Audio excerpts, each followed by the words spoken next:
Every day, I came home late from work, exhausted and looking forward to a quiet evening. My wife, Lydia, usually waited up for me, a warm smile erasing the strain of my long hours. That routine provided comfort, a stable beat in the rhythm of our lives. But today was different.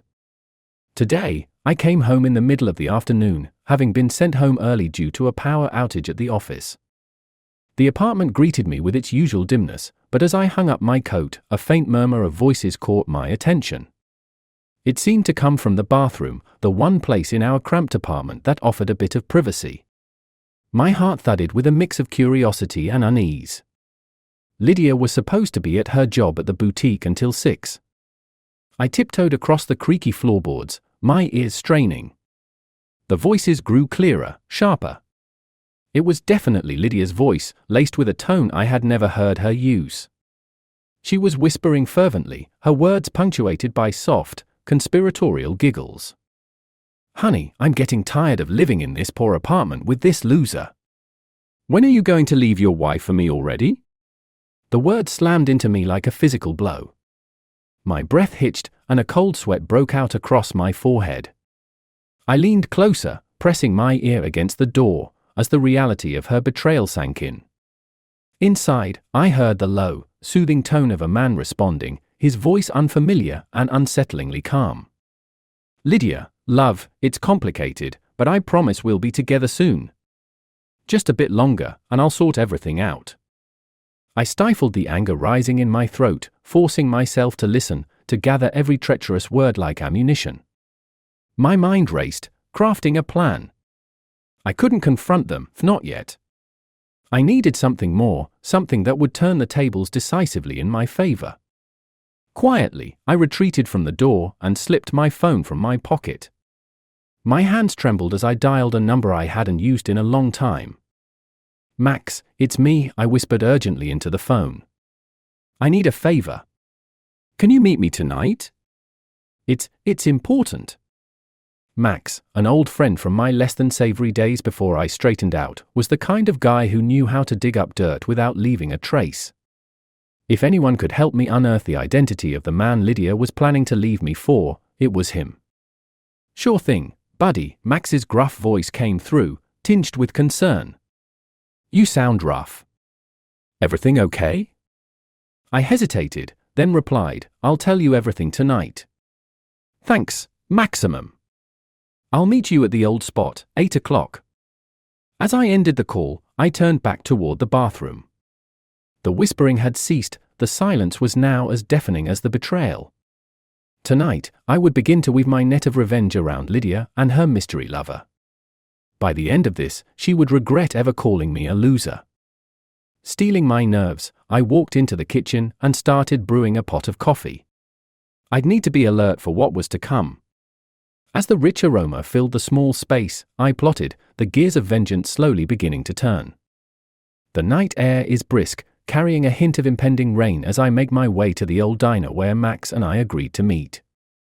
The neon sign flickers intermittently, casting a surreal glow on the wet pavement. Inside, the diner hums with the low chatter of late-night patrons, the aroma of greasy food mingling with stale coffee. I spot Max in a booth at the back, his figure shrouded in shadow. "Max," I greet him, sliding into the seat opposite him. He looks me over with sharp, assessing eyes. "You look like hell, man. What's going on?" I take a deep breath, then dive straight in. "Lydia's cheating on me," I say flatly, watching his reaction closely. Max's eyebrows shoot up, and he leans back, appraising me. "You sure about that?" I heard her myself. On a call with the guy, talking about ditching me, calling me a loser. Max's expression hardens. "What do you want to do about it?" "I need to know who he is. I want every dirty secret he's hiding. I want to crush them, Maximum." Max nods slowly, the corners of his mouth turning down. "I can help with that. But it's not going to be pretty." "I don't want pretty," I reply, my voice cold. "I want justice." We spend the next hour devising a plan. Max proposes to tap into his network of informants and hackers to trace the man's identity through Lydia's phone, which I agree to provide him the next day. As we plot, the waitress, a middle-aged woman with tired eyes, keeps our coffee cups filled, seemingly oblivious to the gravity of our conversation. As we wrap up, another figure approaches our table, a lean, tough-looking woman with an intense gaze. "You remember Lana, right?" Max introduces her. "She's the best at what she does. Anything that slips past the digital world, she catches on the ground." Lana nods at me, her expression unreadable. "I'll keep an eye on your wife. Follow her, see who she meets, where she goes." "Thank you," I say, though the words feel hollow. Trusting strangers with my crumbling marriage feels surreal, yet here I am, enlisting a team to dismantle the life I thought I knew. We part ways with a plan in motion and a storm brewing in my chest. As I walk back through the rain, the droplets mask the tears that start to blur my vision. I'm not just fighting for revenge anymore, I'm fighting for my dignity. Back at the apartment, the lights are off.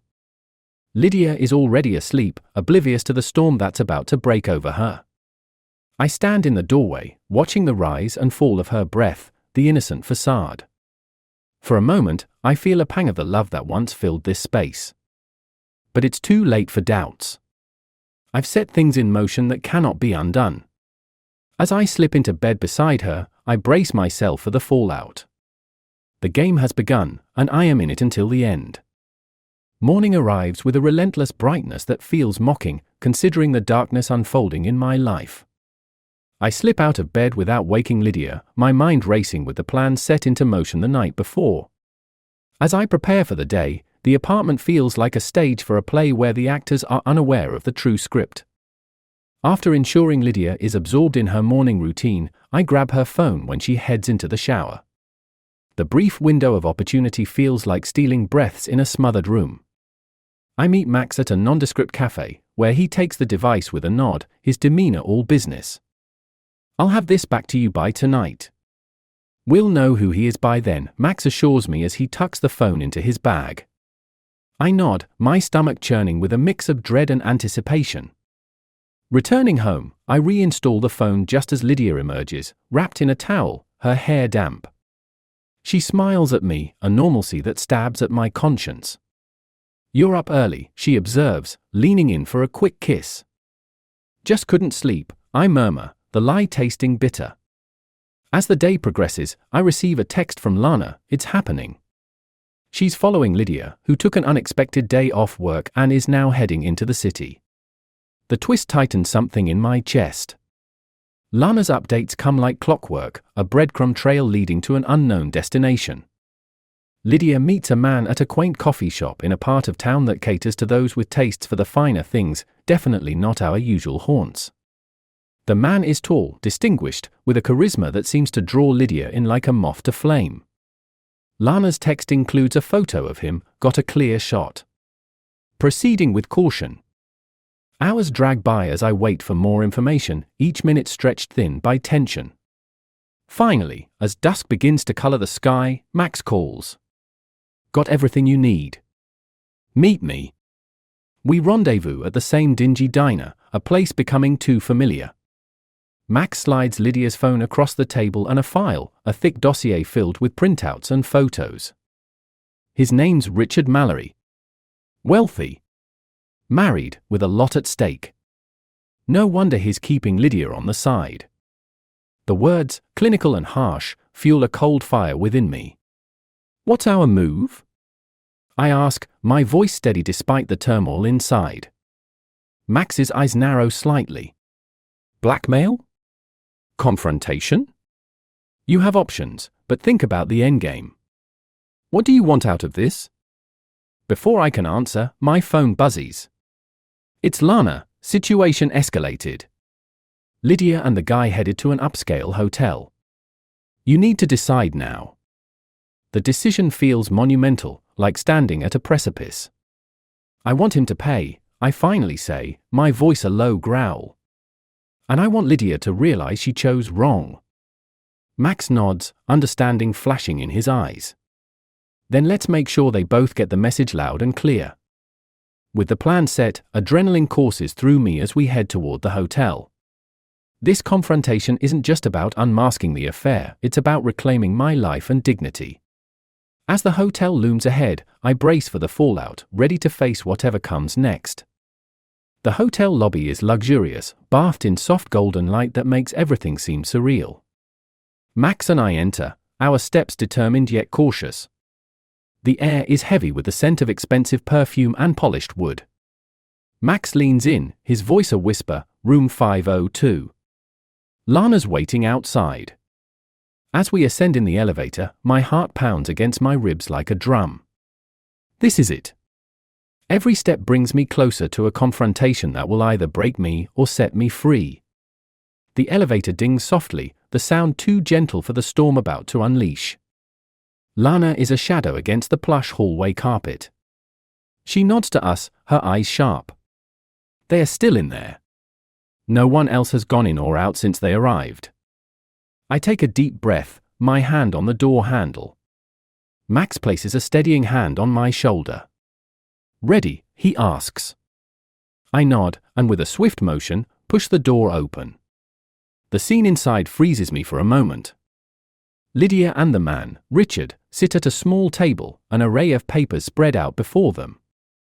They look up, startled, not by an angry husband, but by the unexpected intrusion. What is this? David, what are you doing here? Lydia's voice is a mix of confusion and fear. Richard stands, his demeanor calm, even as his eyes flick to Max, recognizing a threat. Let's all stay calm and talk this out, he suggests. I step forward, my voice trembling with restrained anger. Talk? Like how you talked to Lydia about leaving me. About this loser you think I am? Lydia's eyes widen, her mouth opening in shock. David, It's not what you think, Richard cuts in. His voice is firm, and he gestures to the papers on the table.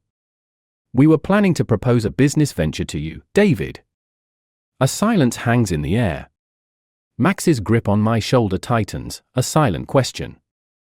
Lydia picks up a sheet, holding it out to me. We were going to surprise you. Richard and we've been developing a startup idea. We wanted you in on it, as a partner. My mind reels, the information colliding with my assumptions. But the things you said. Lydia's expression softens, her gaze sorrowful. I was venting about a bad day, exaggerating. I never meant for you to hear that, David. It was wrong. But this, she gestures to the documents, is about our future, all of us. Max steps forward, eyeing the papers with suspicion. He's been in too many tricky situations to take things at face value. Let's just see what these papers are about then, he says, taking the documents to skim through them. As Max reads, I look at Lydia, seeing the earnestness in her eyes, the hope. Richard watches, an apologetic look crossing his features as he meets my gaze. Max looks up, his expression unreadable at first, then slowly, he nods. It's legit, David. They've outlined a whole business plan here. Investments, projections. It's solid. The room feels suddenly too small, my emotions a whirlwind of relief and confusion. I don't know what to say. Lydia steps closer, her hand reaching for mine. Say you'll consider this, not just the business, but us, David. I love you. This was never about leaving you. The bitterness and anger that fueled me start to ebb, leaving room for the hurt and possibility of forgiveness. I need time, I say, my voice hoarse with emotion. Time to think about all this. As we leave the hotel, the night air feels less oppressive. Max claps me on the back, a silent support. Maybe it's not the ending you expected, he says, but it could be a new beginning. And as the city lights blink back at me, I realize that sometimes, the path to resolution isn't through vengeance or confrontation, but through unexpected truths and the difficult act of forgiveness.